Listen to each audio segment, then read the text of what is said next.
ನಾದತ್ತೆ ನಾದತ್ತೆ ನಾದತ್ತೆ ಕಸ್ಯಚಿತ್ ಕಸ್ಯಚಿತ್ ಕಸ್ಯಚಿತ್ ಪಾಪಂ ಪಾಪಂ ಪಾಪಂ ನ ಚೈವ ನ ಚೈವ ನ ಚೈವ ಸುಕೃತಂ ವಿಭುಃ ಸುಕೃತಂ ವಿಭುಃ ಸುಕೃತಂ ವಿಭುಃ ಅಜ್ಞಾನೇನ ಅಜ್ಞಾನೇನ ಅಜ್ಞಾನೇನ ಆವೃತಂ ಆವೃತಂ ಆವೃತಂ ಜ್ಞಾನಂ ಜ್ಞಾನಂ ಜ್ಞಾನಂ ತೇನ ಮುಹ್ಯಂತಿ ತೇನ ಮುಹ್ಯಂತಿ ತೇನ ಮುಹ್ಯಂತಿ ಜಂತವಃ ಜಂತವಃ ಜಂತವಃ ನಾದತ್ತೆ ಕಸ್ಯಚಿತ್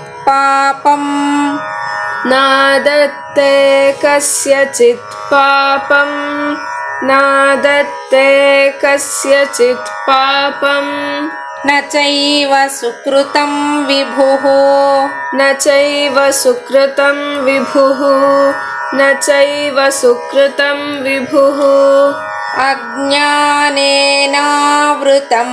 ಜ್ಞಾನಂ ಅಜ್ಞಾನೇನಾವೃತಂ ಜ್ಞಾನಂ ಅಜ್ಞಾನೇನಾವೃತಂ ಜ್ಞಾನಂ ತೇನ ಮುಹ್ಯಂತಿ ಜಂತವಃ ತೇನ ಮುಹ್ಯಂತಿ ಜಂತವಃ ತೇನ ಮುಹ್ಯಂತಿ ಜಂತವಃ ನಾದತ್ತೆ ಕಸ್ಯಚಿತ್ ಪಾಪಂ ನ ಚೈವ ಸುಕೃತಂ ವಿಭುಃ ನಾದತ್ತೆ ಕಸ್ಯಚಿತ್ ಪಾಪಂ ನ ಚೈವ ಸುಕೃತಂ ವಿಭುಃ ನಾದತ್ತೆ ಕಸ್ಯಚಿತ್ ಪಾಪಂ ನ ಚೈವ ಸುಕೃತಂ ವಿಭುಃ ಅಜ್ಞಾನೇನಾವೃತಂ ಜ್ಞಾನಂ ತೇನ ಮುಹ್ಯಂತಿ ಜಂತವಃ ಅಜ್ಞಾನೇನಾವೃತಂ ಜ್ಞಾನಂ ತೇನ ಮುಹ್ಯಂತಿ ಜಂತವಃ ಅಜ್ಞಾನೇನಾವೃತಂ ಜ್ಞಾನಂ ತೇನ ಮುಹ್ಯಂತಿ ಜಂತವಃ ನಾದತ್ತೆ ಕಸ್ಯಚಿತ್ ಪಾಪಂ ನ ಚೈವ ಸುಕೃತಂ ವಿಭುಃ ಅಜ್ಞಾನೇನಾವೃತಂ ಜ್ಞಾನಂ ತೇನ ಮುಹ್ಯಂತಿ ಜಂತವಃ ನಾದತ್ತೆ ಕಸ್ಯಚಿತ್ ಪಾಪಂ ನ ಚೈವ ಸುಕೃತಂ ವಿಭುಃ ಅಜ್ಞಾನೇನಾವೃತಂ ಜ್ಞಾನಂ ತೇನ ಮುಹ್ಯಂತಿ ಜಂತವಃ ನಾದತ್ತೆ ಕಸ್ಯಚಿತ್ ಪಾಪಂ ನ ಚೈವ ಸುಕೃತಂ ವಿಭುಃ ಅಜ್ಞಾನೇನಾವೃತಂ ಜ್ಞಾನಂ ತೇನ ಮುಹ್ಯಂತಿ ಜಂತವಃ ನಾದತ್ತೆ ಕಸ್ಯಚಿತ್ ಪಾಪಂ ನ ಚೈವ ಸುಕೃತಂ ವಿಭುಃ ಅಜ್ಞಾನೇನಾವೃತಂ ಜ್ಞಾನಂ ತೇನ ಮುಹ್ಯಂತಿ ಜಂತವಃ. ಆಚಾರ್ಯರು ಭಾಷ್ಯವನ್ನು ಬರೀತಾರೆ, ಪರಮಾರ್ಥತಸ್ತು ನಾದತ್ತೆ ನ ಗೃಹಾತಿ ಭಕ್ತಸ್ಯಾಪಿ ಕಸ್ಯಚಿತ್ ಪಾಪಂ ನ ಚೈವ ಆದತ್ತೆ ಸುಕೃತಂ ಭಕ್ತ್ಯೈಃ ಪ್ರಯುಕ್ತಂ ವಿಭುಃ. ಕಿಮರ್ಥಂ ತರ್ಹಿ ಭಕ್ತೈಃ ಪೂಜಾದಿ ಲಕ್ಷಣಂ ಯಾಗದಾನ ಹೋಮಾದಿಕಂಚ ಸುಕೃತಂ ಪ್ರಯುಜ್ಯತೆ ಇತಿ. ಆಹಾ, ಅಜ್ಞಾನೇನ ಆವೃತಂ ಜ್ಞಾನಂ ವಿವೇಕ ವಿಜ್ಞಾನಂ ತೇನ ಮುಹ್ಯಂತಿ ಕರೋಮಿ ಕಾರಯಾಮಿ ಭೋಕ್ಷ್ಯೆ ಭೋಜಯಾಮಿ ಇತ್ಯೇವಂ ಮೋಹಂ ಗಚ್ಚಂತಿ ಅವಿವೇಕಿನಃ ಸಂಸಾರಿಣೋ ಜಂತವಃ. ನಿಜವಾಗಿ ನೋಡಿದ್ರೆ ವಿಭು ಅಂದ್ರೆ ಪರಮಾತ್ಮ ಈಶ್ವರ ಯಾವ ಭಕ್ತನ ಪಾಪವನ್ನು ಪುಣ್ಯವನ್ನು ಸ್ವೀಕರಿಸಲ್ಲ. ಹಾಗಾದ್ರೆ ಭಕ್ತರು ಪೂಜೆ ಯಾಗ ದಾನ ಹೋಮ ಮುಂತಾದ ಪುಣ್ಯ ಕರ್ಮವನ್ನ ಮಾಡ್ತಿರೋದು ಯಾಕೆ? ಭಗವಂತ ಹೇಳ್ತಾನೆ, ಜ್ಞಾನ ಅಂದ್ರೆ ವಿವೇಕದ ಅರಿವು ಅಜ್ಞಾನದಿಂದ ಮರೆಯಾಗಿದೆ. ಆದ್ರಿಂದ ಮಾಡ್ತೀನಿ, ಮಾಡಿಸ್ತೀನಿ, ಅನುಭವಿಸೋ ಹಾಗೆ ಮಾಡ್ತೀನಿ ಅಂತ ಜೀವರುಗಳು ಅಂದ್ರೆ ಅವಿವೇಕಿಗಳಾದ ಸಂಸಾರಿಗಳು ಮೋಹಗೊಳ್ಳುತ್ತಿದ್ದಾರೆ ಅರ್ಜುನ ಅಂತಾನೆ. ಹಾಗಾದ್ರೆ ಇವೆಲ್ಲವನ್ನು ಮಾಡೋದು ತಪ್ಪೇ?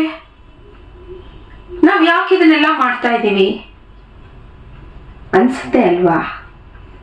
ಹಾಗೆ ಉಳಿದ ಬ್ರಹ್ಮಚರ್ಯಾಶ್ರಮ ಗೃಹಸ್ಥಾಶ್ರಮದಲ್ಲಿ ಆಚರಿಸಿ ದೇವ ಋಣವನ್ನ ತೀರಿಸೋದು ಹೇಗೆ ಅನ್ನೋ ಸಂದೇಹವೂ ಬರುತ್ತೆ ಅಲ್ವಾ? ಹಾಗಂದ್ರೆ ಈ ಆಶ್ರಮಗಳ ಪಾಲನೆ ತಪ್ಪಲ್ಲ, ಆಚರಣೆಯೂ ತಪ್ಪಲ್ಲ. ಕರ್ತೃತ್ವ ಭೋಕ್ತೃತ್ವ ರೂಪವಾದ ಸಂಸಾರ ಪರಮಾರ್ಥವಲ್ಲ. ಯಾವ ಆಶ್ರಮದಾದರೂ ಸಕಲ ಕರ್ಮಗಳು ಭಗವದರ್ಪಣವಾಗಿರ್ಬೇಕು. ಅದಕ್ಕೆ ಭಗವಂತ ಹೇಳೋದು ಯಾವ ಆಶ್ರಮ ಪಾಲನೆಯನ್ನ ಮಾಡಬೇಕು, ಶಾಸ್ತ್ರೋಕ್ತವಾಗಿರೋದು ಅದು. ಆದ್ರೆ ಆ ಕರ್ಮಗಳನ್ನ ಆಚರಿಸುವಾಗ ಭಗವದರ್ಪಣ ಇದು ಅನ್ನೋ ಬುದ್ಧಿಯಿಂದ ವಿವೇಕ ಜ್ಞಾನದಿಂದ ಆಚರಿಸಬೇಕು ಅಂತಾನೆ. ಯಾಕೆ ಅಂದ್ರೆ ಸಾಮಾನ್ಯವಾಗಿ ಗೃಹಸ್ಥಾಶ್ರಮದಲ್ಲಿ ಈ ಸಂಕಲ್ಪಪೂರ್ವಕವಾಗಿ ಅಂದ್ರೆ ನಮ್ಮ ಮನಸ್ಸಿನ ಆಸೆಯನ್ನ ಆಕಾಂಕ್ಷೆಯನ್ನ ತೀರಿಸಿಕೊಳ್ಳುವುದಕ್ಕೋಸ್ಕರವೇ ಎಷ್ಟೊಂದು ಆಚರಣೆಗಳನ್ನ ಮಾಡ್ತಾ ಹೋಗ್ತೀವಿ. ಹಾಗೆ ಮಾಡುವಾಗ ನಮಗೆ ಅಂತ ನಮ್ಮ ಸ್ವಾರ್ಥಕ್ಕೋಸ್ಕರ ಅಂತ ಬಯಸೋ ಫಲಗಳೇ ಜಾಸ್ತಿ ಆಗಿರುವಾಗ ಅಲ್ಲಿ ಭಗವತ್ ಚಿಂತನೆ ಅಲ್ಪವಾಗ್ಬಿಡುತ್ತಲ್ವಾ? ಅದರಿಂದ ಕರ್ಮಗಳ ಆಚರಣೆ ತಪ್ಪಲ್ಲ. ವಿವೇಕವಂತರಾಗಿ ಸರ್ವ ಕರ್ಮಗಳನ್ನು ಭಗವಂತನಿಗೆ ಅರ್ಪಿಸೋದು ಒಳ್ಳೆಯದು. ಅದಕ್ಕೋಸ್ಕರವೇ ಭಗವಂತ ಈ ಕರ್ತೃತ್ವ ಭೋಕ್ತೃತ್ವ ರೂಪವಾದ ಸಂಸಾರ ಪರಮಾರ್ಥವಲ್ಲ ಅಂತ ಹೇಳ್ತಾನೆ. ಯಾಕೆಂದ್ರೆ ಪಾರಮಾರ್ಥಿಕತೆ ಅನ್ನೋದು ಅದರಲ್ಲಿ ಎಲ್ಲೋ ಸ್ವಲ್ಪ ಭಾಗ ಕಾಣಿಸುತ್ತೆ. ಜ್ಞಾನಿಯಾದವನು ಪ್ರತಿಯೊಂದನ್ನು ಅವನು ಏನೇನು ಕೆಲಸವನ್ನ ಮಾಡ್ತಾನೋ ಎಲ್ಲಾನು ನನಗೆ ಅರ್ಪಿಸ್ತಾನೆ. ಅದರಿಂದ ಜ್ಞಾನಿಯಾಗಬೇಕು. ಇಲ್ಲ ನಾವು ಸಕಲ ಕರ್ಮಗಳನ್ನೂ ಮಾಡ್ತೀವಿ, ಎಲ್ಲವನ್ನೂ ನಾವು ಭಗವಂತನಿಗೆ ಅರ್ಪಿಸ್ತೀವಿ ಅನ್ನೋ ಮನಸ್ಸಿನಿಂದ ಮಾಡಿದಾಗ ಆ ಫಲಗಳನ್ನ ಭಗವಂತ ನೋಡ್ಕೋತಾನೆ. ಈ ಸಂಸಾರದಲ್ಲಿ ತೊಳಲಾಡೋರ್ಗೆ ಇದು ಸ್ವಲ್ಪ ಕಮ್ಮಿ ಇರತ್ತೆ. ಅದರಿಂದಲೇ ಭಗವಂತ ಹೇಳ್ತಾನೆ, ಯಾವ ಪಾಪವನ್ನು ಪುಣ್ಯವನ್ನು ಭಗವಂತ ಸ್ವೀಕರಿಸಲ್ಲ ಅಂತ. ಹಾಗೆ ಸ್ವೀಕರಿಸಿದರೆ ಭಗವಂತ ಎಲ್ಲವನ್ನೂ ತೊಳೆದು ಹಾಕ್ಬೇಕಾಗತ್ತೆ. ಕರ್ಮ ಹೇಗೆ ಇರುತ್ತೆ, ಅನ್ಭವಿಸ್ಲೇಬೇಕು. ಪಾಪವನ್ನು ಅನುಭವಿಸ್ಬೇಕು, ಪುಣ್ಯವನ್ನು ಅನುಭವಿಸ್ಬೇಕು. ಅಲ್ಲಿ ಆಯ್ಕೆಗೆ ಬಂದಾಗ ಪಾಪ ಬೇಡ ಅಂತೀವಿ, ಪುಣ್ಯವನ್ನೇ ಬೇಕು ಅಂತೀವಿ. ಅದರಿಂದ ಭಗವಂತ ಅರ್ಜುನನ್ಗೆ ಹೀಗೆ ಹೇಳ್ತಾನೆ. ನಾಳೆ ಮುಂದಿನ ಶ್ಲೋಕವನ್ನು ನೋಡೋಣ. ನಮಸ್ಕಾರ.